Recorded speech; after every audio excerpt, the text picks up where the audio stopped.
Hello, DBA Cohort 3, Steve Greene here, to talk about my case study research project progress, which is currently titled Knowledge Transfer in a Pandemic, How Human Behavior Constrained and Facilitated the Responses to COVID-19 in Public School Divisions. So just to jump right into where I'm at, I found the ethics submission to be pretty helpful in that it helped me to clarify the questions I was going to ask and, my background and rationale. And so the questions that it was asking was actually, it was well timed to start to say, I'll just read here from my submission. Public school systems underwent a rapid change in operational delivery of its core service, public education, due to the public health measures imposed by the provincial government in response to the COVID-19 pandemic. Public school boards had to mobilize their organization and communicate with their stakeholders unprecedented changes in a short amount of time. The experience of organizational leaders who are responsible for organizing and implementing changes can uncover the behaviors that facilitate and constrain knowledge transfer from the head office to subsidiary units. And so that was, one of the good things I found about the ethics submission is it really helped me to clarify what it is I'm doing, the problem I'm seeking to solve.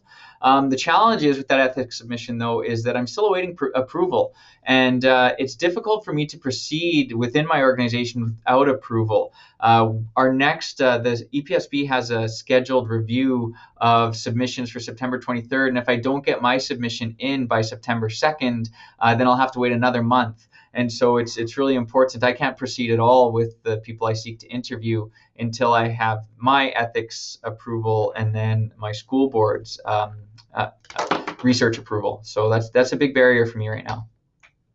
I also found the ethics process pretty helpful in that we all had to submit what questions we plan to ask and have answered. And I think that my questions I'll be asking will evolve as I continue to think about this. And that's kind of interesting as well, is that as I get a little bit further into this, the questions that I want to ask are changing as the literature review kind of updated what it is I want to be looking for.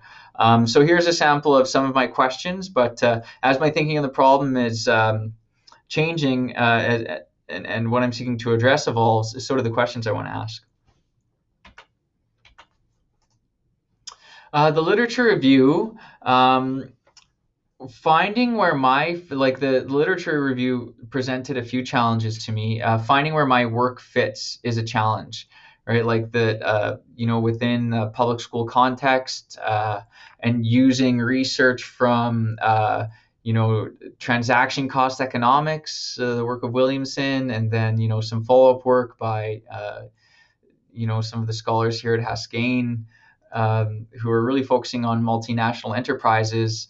Well, I mean, how can you compare what they're looking at in a multinational enterprise with a public school and public school organization? And so where my work fits within that is difficult, but I do find some interesting connecting points. And I hope that maybe even some of the things I can find out can inform, other branches. It's nice that, the bounded rationality concept, it's pretty established from what I could read. And so I think I can take a lot of lessons and maybe confirm them when I get that qualitative data okay, this is what our school division is doing to address the problem of, bounded rationality, that, we can know things, but only limitedly so.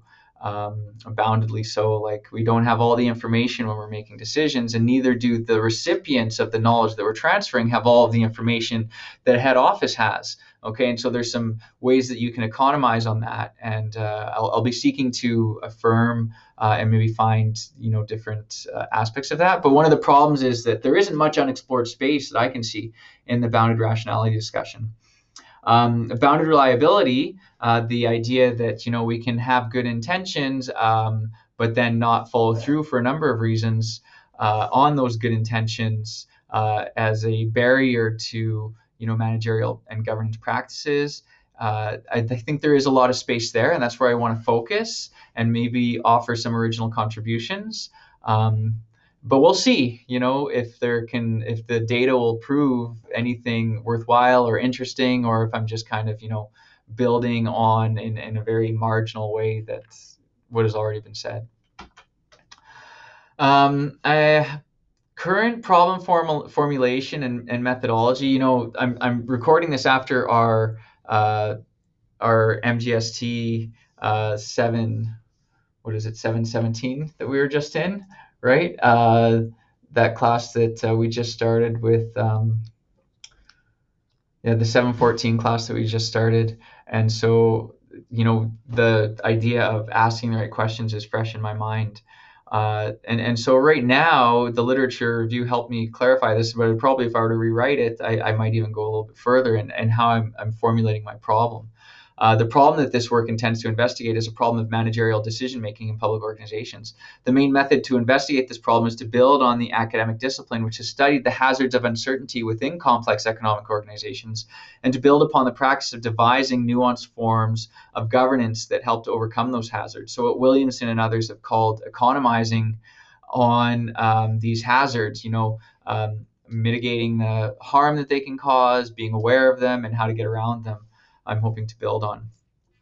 So my work intends to further examine various expressions of bounded reliability and perhaps even uncover new dimensions of bounded reliability and further develop the envelope concept. And that's really what's called for by Kano and Verbecki in their work on bounded reliability. And so that's where I'm at. And it's neat because it seems like there's this established idea in the literature that has, been kind of criticized and explored, and it's evolved. And I think right now it's got a current iteration that I'm hoping to continue that evolution on.